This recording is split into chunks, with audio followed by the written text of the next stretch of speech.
કાજલ બુલેટિનમાં આપનું સ્વાગત છે। વડોદરા શહેરના ખંડેરાવ માર્કેટમાં એક તરફ શોકની લાગણીના દ્રશ્યો તો બીજી તરફ દબાણોથી ચારે બાજુ ઘેરાયેલી પાલિકાની વડી કચેરી પાસે દબાણોના દ્રશ્યો। આજે વડોદરા શહેરના ખંડેરાવ માર્કેટ વેપારી પંચ મંડળના પ્રમુખ શ્રી સુખદેવભાઈ કાછિયા પટેલના સમરણાર્થે વડોદરા ખંડેરાવ માર્કેટ સંપૂર્ણ બંધ રાખવાનો વેપારી પંચ મંડળ દ્વારા એલાન કરવામાં આવ્યું હતું। તેના પગલે આજે શાક માર્કેટ સંપૂર્ણ બંધ રહ્યું હતું અને વેપારીએ સ્વયંભૂ બંધ રાખ્યો હતો। તો બીજી બાજુ ખંડેરાવ માર્કેટ બહાર ભેગા થયેલા વેપારીઓ, કોર્પોરેટરો અને વોર્ડ ઓફિસર સહિતના સ્ટાફની વાતચીત દરમિયાન જાણવા મળ્યું હતું કે માર્કેટમાં આવતા ગ્રાહકોને પડતી અગવડતા મુદ્દે વાતો થઈ હતી। પાલિકાની વડી કચેરી ચારે બાજુથી દબાણોથી ઘેરાયેલી છે તેવી રજૂઆત તથા દબાણ શાખાની ટીમ આવે એ પહેલાં જ દબાણ કરતી લારી ગઢા અને પથારાઓ ગાયબ થઈ ગયા હતા।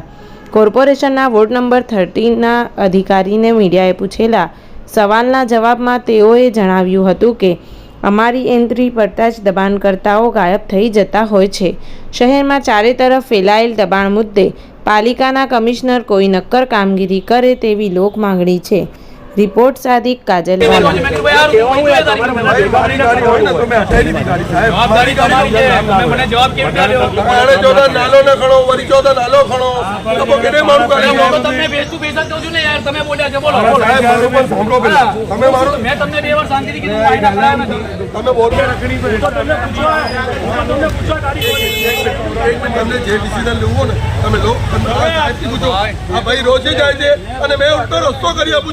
એમને રસ્તો કરી આપું છું કે આ ભાઈ રસ્તો કરી આપું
આજે તો શાક માર્કેટ અમારા પ્રમુખ શ્રી છે સુખદેવભાઈ પ્રેમાનંદ કાછિયા, જેમનું મરણ થયું 17 તારીખે, એમના માનમાં એમની શ્રદ્ધાંજલિ સ્વરૂપે આજે માર્કેટ બંધ રાખ્યું છે।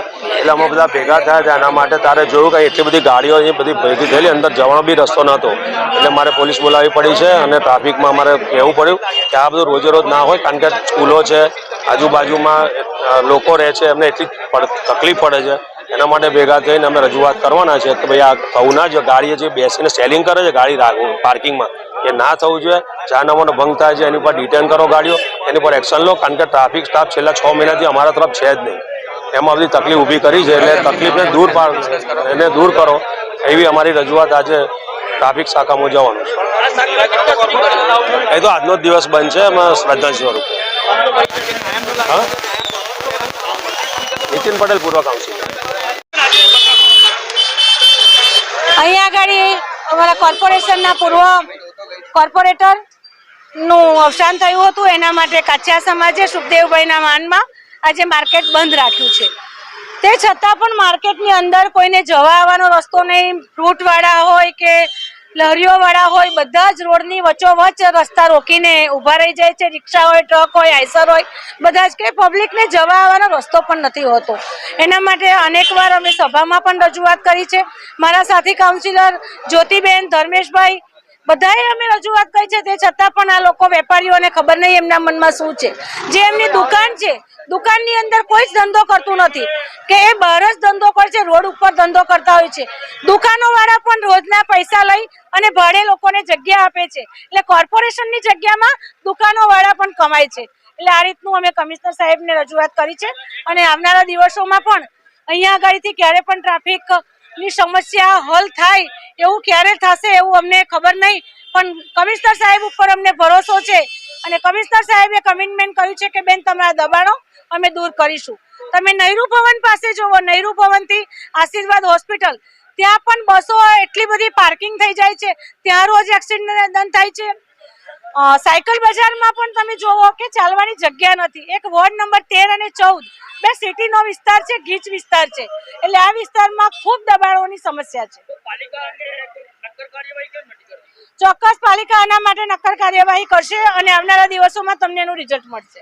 સ્થિતિ એટલી વિકટ સર્જાય છે કે લોકો વેપારી એકત્રિત થઈને પોલીસ બોલાવવી પડી છે. દબાણોને લઈને શું કહેશો?